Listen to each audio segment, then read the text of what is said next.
Welcome to Beyond the Classroom. In today's episode, we welcome Mark Moliterno, Masters in Music, professional opera singer, and founder of YogaVoice. Welcome, Mark. Hi, Diana. Great to be with you. Thank you for being here. Let's jump right in. Okay. So, take me back to your 20s. You've just graduated from Oberlin with a Master's in Music. You are on the professional opera singing circuit. Where does yoga come into your life, and at what point do you decide to integrate it with your vocal practice? Well, you're asking me to go back to ancient history. Not terribly. Yeah, no. But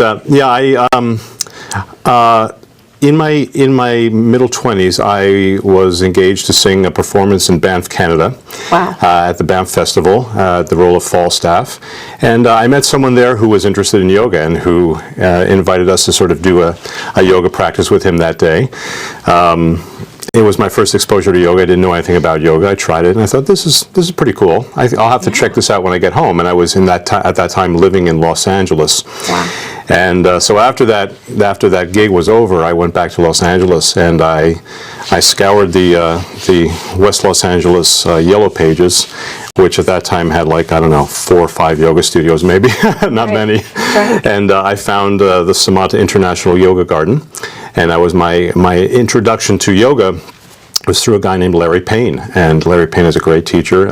Still has his studio in Marina Del Rey. Wow! And from the first time I tried yoga in his studio, I knew that I would do it for the rest of my life. I just walked out of there with a real sense of connection to something. I didn't at the time think I understood what it was, right. But I now look back and I think that what I really felt was a deep connection for the first time to something that I would call myself. Wow. Now, in as I understand it now. But I walked out of there knowing that something had happened, and I knew that I would do it for a long, long time. And in fact, I remember sitting at dinner by myself afterwards thinking, when I'm 90, I'm going to stand on my head. You know, Nice. I'm going to celebrate my 90th birthday one day standing on my head. So that began a process of just, I kept going back to Larry's yoga studio and taking classes with him, and became very committed to the practice, and did that for a number of years while I still lived in Los Angeles. And then moved to New York and started doing other things to really promote my singing career. And did a lot of traveling at that point on national tours with different New York City Opera National Company and different other companies. I discovered that by doing yoga while I was traveling, I was able to keep myself fresher vocally. I was able to stay, healthier. And the rigors of that kind of a lifestyle, of traveling, of getting from point A to point B on a bus in one day and then getting off and performing that night.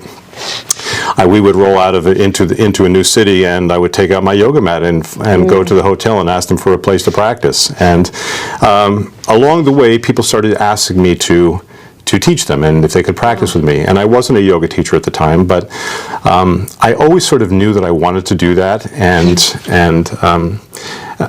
so I would practice with them, and they would practice with me, and then eventually. It just became obvious that at some point this was going to be something that really mattered in the singing world, because I saw that people that were practicing were having different kind of performing ability on stage, right? And that they were more flexible, they were freer, they were freer vocally, so I started making those connections early on. Great. And so you are the founder of YogaVoice. Mm-hmm. Explain to the viewers, what is YogaVoice and how did you develop it? YogaVoice is it's a sort of blended technology using classical yoga and systematic voice technique, which I learned from my voice teacher, the great Richard Miller at Oberlin. And what I've tried to do with YogaVoice is take these two disciplines, which are both time-honored disciplines. And so I often joke I didn't make up singing and I didn't make up yoga, right? But I did sort of figure out how to put the two of them together. And so what I've done is I've taken different aspects of yoga, and yoga is a sort of a broad umbrella. The term yoga and the practice of yoga is a broad umbrella, and within yoga there are different types of traditions of yoga. So yoga really means to draw things together, to unite things into a sort of a whole. Like yoking. Like yoking, right? Like drawing. Exactly. Things that seem to appear as opposite, or even that might not seem to go together, but actually, when drawn together in a yoking kind of way, become complementary to a whole. And so. So there are these different branches of yoga, and so I've drawn on these different aspects of yoga, and this all came up as I then started doing yoga teacher training and yoga therapy training, and so I started really educating myself about yoga, and it became my sort of great passion, actually. And what I've done is I've taken a couple of the different traditions of yoga, one which is based in the classical approach from the Yoga Sutras of Patanjali. So there's a theoretical and a philosophical approach. And then I've taken some information from Tantric Yoga, which is about energy and the chakra system. And then I've taken some information from Karma Yoga, which is about how we bring our whole selves to our work. So, and then those three aspects of yoga, I started to see a correlation to how the voice works within the body in terms of technical approach to singing. And I started to understand how we can embody our voices by understanding them from the point of view of yoga and from the point of view of this sort of systematic approach to vocal production and singing and artistry. So my particular view to it is how those two things meet and come together. So the goal of YogaVoice was to help people become more authentic in the way they perform and what they do and how they express themselves in the art.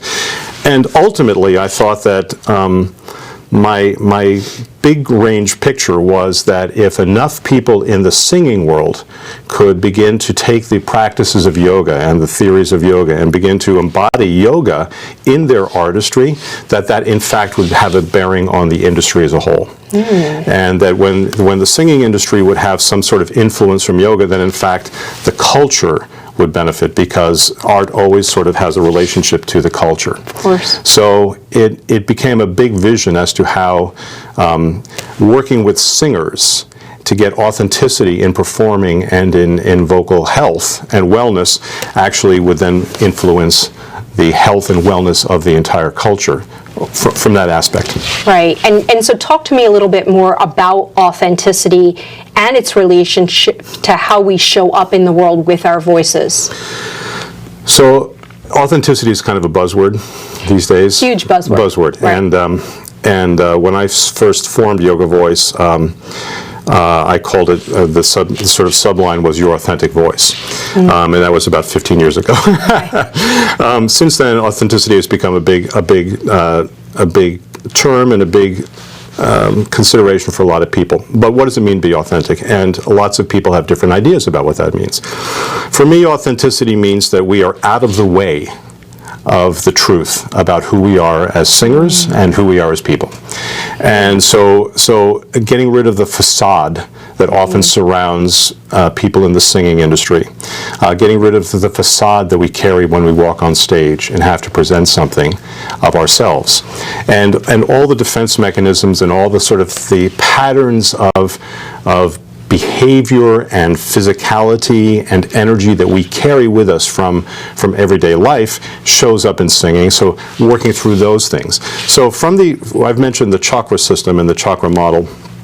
In the work, the YogaVoice work, particularly we look at how the different energies of the body, the seven embodied and embedded in the seven chakras, we look at how those correspond to vocal technique.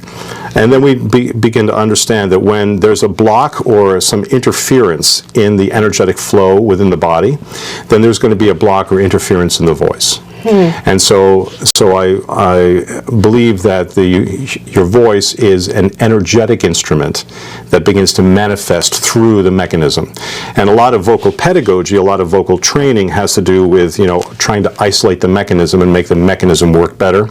And I take the view that it's actually a step beyond that, and that energetically aligning it takes care of everything really in a lot of ways. And the beautiful thing about the chakra model is that, we don't actually know if the chakras exist. If we opened a cadaver, we wouldn't find a chakra. You know, Right. but we do know that they are points of contact in the body where people have a sensation and the ability to organize the experiences of sensation in the body. Okay. And they sort of line up in these 7 places that are called the chakras. Right. So we look to the chakras to see where some of the energetic imbalances might be. The chakras correspond to our mentality, it corresponds to emotional life, it corresponds to our physical selves. And so all of these things add up to make a whole performer, and that's where the kind of yoga piece comes, to bring those together. So authenticity means being energetically balanced, means being energetically harmonious, and being out of the way, and relieving any of those blocks or kinks or interferences that sometimes show up when we use our voice. So how do we show up using our voice? How do we show up with that?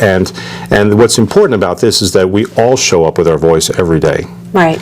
And the degree to which we can do that in a constructive, holistic way influences the way we articulate with the world. So just for a moment, I want to go back for just a second. You talked about facades, the facade that is present in the music industry, in the singing industry with people. Talk a little bit more about what are the facades that you see people show up with that then you have to work with YogaVoice to remove that facade. Right. Well, I don't want it to seem like everyone's running around with a mask, because we're all just doing our best. And I was, and I'm in that industry, and I include myself in all of this.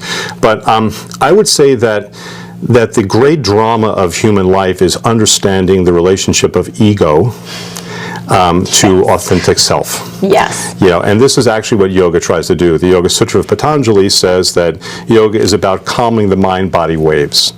And until the mind-body waves are calmed, then that part of you that is the authentic self, the witness self, the observer and awareness self, gets wrapped up in the waves. And starts to see itself as the waves and doesn't really have an identity of its own. But when the waves are calmed sufficiently, then awareness can actually begin to see itself. And the distractions of movement patterns in our lives start to calm down. And we begin to tune into this still place within ourselves. And so when we sing, I believe, and when we communicate, what we're really trying to do is communicate from that place. But we get wrapped up in all of the movement patterns around that, and then that affects the way we perform. And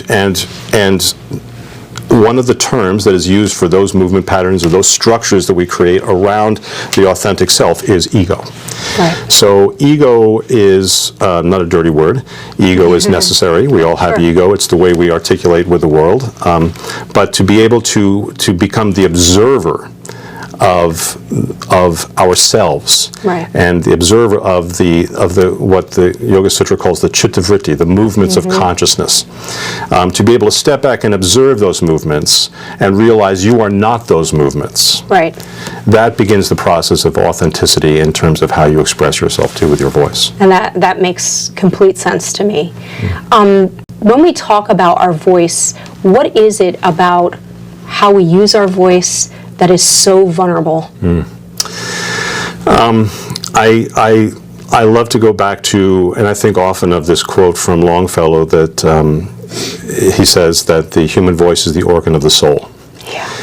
And if we think back to when we come into this world, the first thing we do is what? Take a breath and scream. We use our voice, right?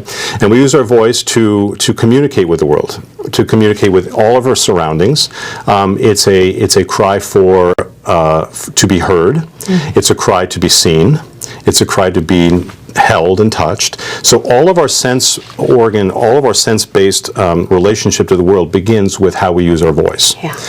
And then from the beginning, we begin to understand patterning around our voices. So if we're picked up in a reasonable amount of time, and if we're nursed properly, and if everything goes well and all that stuff, or if we don't, all of that, again, if we're not understood immediately, then I think that we begin to build patterns around the voice.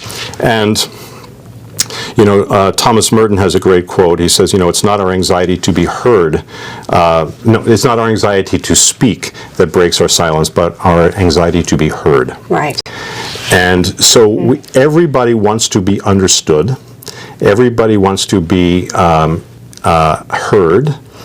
And I think the vulnerability around voice comes that it is that organ of self-expression. And that means it's extremely vulnerable. Yeah. And ourselves being expressed is a vulnerable state. But actually, the practice of yoga actually helps us to come more fully into the awareness of what that present state is, and to know what's really going on and what we really want to communicate and say. And again, draws us more into that still point. Right. So that we feel less anxious about it. Yeah, and when I think of YogaVoice, I think that that's exactly what you're trying to do. You're trying to help people step into their voice in the world, both figuratively and literally. Like, how are we using our voice to project our beliefs or our desires into the world? And so it really is that harnessing of both physicality and energy that go along with YogaVoice. Yeah, and in every sort of societal group, singing and voice work and chanting and connection through the voice is a major central piece of spiritual communities, of groups of people that live together. So I really feel the voice is a vital aspect of who we are. Yes, absolutely. And that's what makes it so. And then we get messaging as children, like, children should be seen and not heard, and, or, I have a lot of clients who come to me and they have been told at age 8 that they, didn't have a good voice, as they shouldn't sing, and they might have been very, extroverted, happy children who sang all the time, and somebody made a comment that, one thoughtless comment can shut things down. Absolutely. So, and then the vulnerability builds. So, and it's not just negative. I mean, sometimes, if we're affirmed in the use of our voices, then we feel more confident. Then the vulnerability is lessened. So, sure. Yeah. As a college professor, I'm interested to hear how your college students are showing up. What issues do they present? And I'm not just talking about the vocal majors. I'm talking about in general. I see a lot of students in the last, I've been teaching for about 20 years, and I see in the last probably 10 a real uptick in people in anxiety levels. And they're not just performance anxiety. I mean, yes, performance anxiety figures in, especially in music school, but just anxiety in general. Being able to accomplish the work, being able to fit in socially, being able to participate in community. And I think that's a big thing I see showing up, and the inability of people sometimes to express that. They sort of suffer silently about it.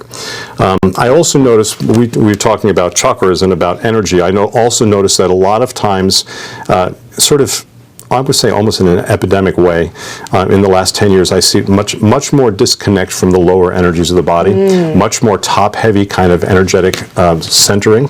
So I recognize that a lot of those things that connect us to the ground, those energies that make us feel stable and secure, tend to be hypo-functioning. Okay. And that's why I think the energy up regulates and people get more anxious. So when we feel stable and secure and rooted, then there's less anxiety. Right. So I think those two things go together. And I've noticed really pretty much in almost all of my students this tendency to be disconnected from sort of this point downward. In terms of their body awareness, in terms of their sensations of stability. And I think that has the psychological effect on anxiety. Sure. And how do you integrate YogaVoice with your college students? So I often, one of the practices of YogaVoice is to take yoga postures and make sounds in them. Right. You know, to bring the practice of bija mantra, which are seed sounds, which activate and sort of awaken chakra energy, and then also calming sounds that tend to balance and downregulate. So I often bring postures into the equation, and I have them stand in a posture and make certain sounds. And the sounds that we make in the postures do a couple things. They awaken our awareness of our body, because we're trying to, and we're perceiving sound vibration in the body in different places. Right. And then it takes us out of our normal mental patterns, because we're doing something really different. Yeah. And there are different neural connections in the brain when you're standing in a yoga posture and making sounds and thinking about words. There are all these different centers in the brain that actually light up together. So especially with singers who exhibit a lot of tension in their singing, putting them in yoga postures and having them sing tends to just change the whole game for them. With people who are not singers, we can use the same principles. Okay. And I do this a lot with therapeutic work for people who are non-singers. Would that be for people that have experienced trauma? Like, would that include them? Yeah. So there's a therapeutic application of YogaVoice that I'm particularly interested in, because I'm also trained as a yoga therapist, and I'm very fortunate to have done my training at the Yoga Life Institute here in King of Prussia. And so when people have had trauma, very often they dissociate from aspects of their bodies. And so what the YogaVoice work does is it allows us to come into our bodies intentionally, using sound and trying to feel sound in the body. So you're reawakening the awareness of your body and different aspects of your physical self. And the safe container is that you do it with these sounds that you're making with your own voice. Okay. So it's not like someone is doing anything to you. You're exploring your own body and consciousness again, and the mind-body sort of dynamic that often trauma creates a separation from. So that's a lot of, and then the other really practical aspect of it is that when people are experiencing discomfort in their bodies, just being able to give them voice is a really powerful tool. Being able to express what's going on inside and maybe say things or vocalize things that you wouldn't even have the courage to say. Right. And I find that it's sort of, I've heard people say things like, it's given me my voice back. And I was just going to say, full disclosure, I have gone through YogaVoice intensive training twice with you as my teacher, and for me it was like coming home. Really, I have experienced trauma. I think I was very disconnected from certain parts of my body, and I also have a lot of performance anxiety. So for me, it was coming back online and realigning to my authentic or original self before the trauma had occurred, which means I was very confident and very grounded.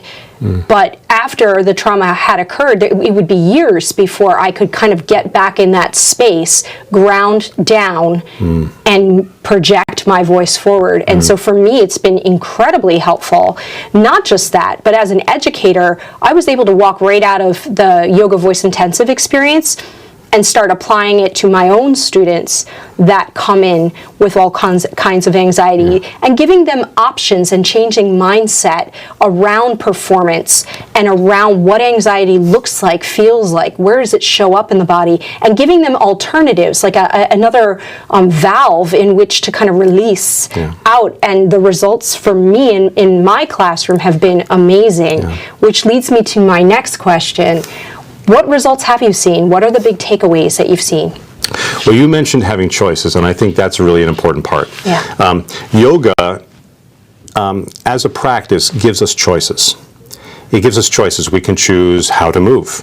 We can choose to become aware of our movement patterns. So one thing that yoga posture practice does, and also then the breathing practices and the meditative practices, they show us immediately what some of our patterning is. Yes. Around our minds, around our thoughts, around the way we physicalize our world, how we move in time and space. We become very attuned to what the patterns are, because what yoga does is it brings us right up against those patterns. Right. And when you ask someone to do something physically or in terms of their breathing, they begin to immediately see. And then yoga is immediately, at the same time as it gives us a diagnostic tool, it creates a correction. Right. So I see this happening a lot. I see people having more choices. Right. And making choices about the patterns they have, and being able to make some changes in their lives. Great. What's the future of YogaVoice look like? Well, I hope it's big. It will be. Yes, it will be. Yeah. Well, we're building out right now. I'm actively building out with my colleague and business partner Kristen Roney. We're building out the YogaVoice teacher training program, and so we have about 5 or 6 people in the program right now, and it's going to explode in the next few years. And what will that allow people to do? Is that for teachers or just people that want to become a teacher? It's for people who want to use the YogaVoice technology and the YogaVoice method in their teaching, Okay. Either voice teaching or classroom teaching, or even working with folks therapeutically. Right. And what's beautiful about that is that everyone brings their own skill set to it already, so they all find their own way with it. We're building a New York presence, so I'm giving workshops and master classes and a private voice studio in New York City. And from there, with all of these other people that are around the country doing YogaVoice, we're going to begin to spread out into the country and expand it to different every region. And yeah, there will be intensives, there will be trainings, and What's your ultimate mission? my ultimate mission is to connect people to their voices in a way that allows them the freedom to be truly themselves. And I want to share this information with as many people as possible. I'm interested in vocal wellness. I'm interested in vocal health. I'm interested in people being more authentic. And as I said at the beginning, on the musical side, my mission is to have a deep influence in the musical world. Great. Thank you so much for being here. Thanks. That's all we have for today. Join us next time as I speak with Kate Parsons, who's the founder of the Brightening Center. And this is Diana Ahl, reminding you to take life's lessons beyond the classroom.